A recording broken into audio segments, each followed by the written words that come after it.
Okay? Doon po sa civil service, walang calculator ha. So, it's best po na mag-compute kayo, maghawak po kayo ng ballpen at papel. Huwag niyo pong isipin na iniisip niyo lang kinukompute niyo kung paano. Iba pa rin talaga pag mag-practice kayo.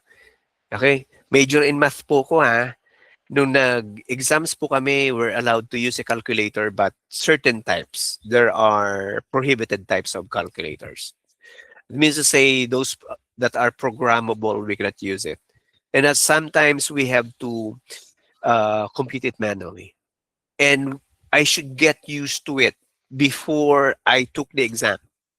Okay, so that means, graphing, analytical geometry, we've got calculus. I should practice my hand. My hand should be as fast as my mind. Iba pa rin talaga. So that yung mga variables na pwedeng humadlang sa akin sa exams, mababawasan. Isa na po na sa magiging hadlang doon yung pagsulat nyo. Sana po hindi kayo tamarin. Siguro, isa sa mga balakid, one of the barriers when answering mathematical problems is when you don't have practice. Handling the pen against the paper and computing, thinking, checking, seeing if you're doing it right.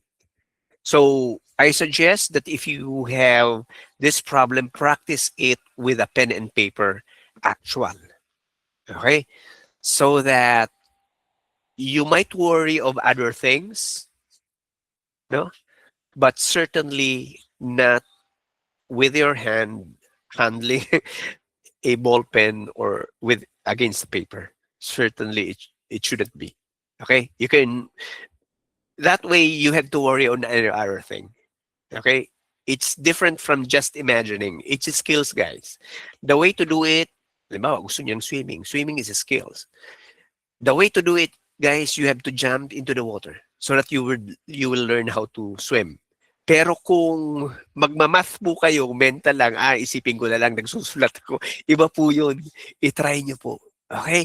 That's why when we got problems, get a piece of paper, compute it manually. Okay? So that when you go to the civil service, it will come naturally. Okay? Your mind wouldn't have problem with your hand. Okay? All right.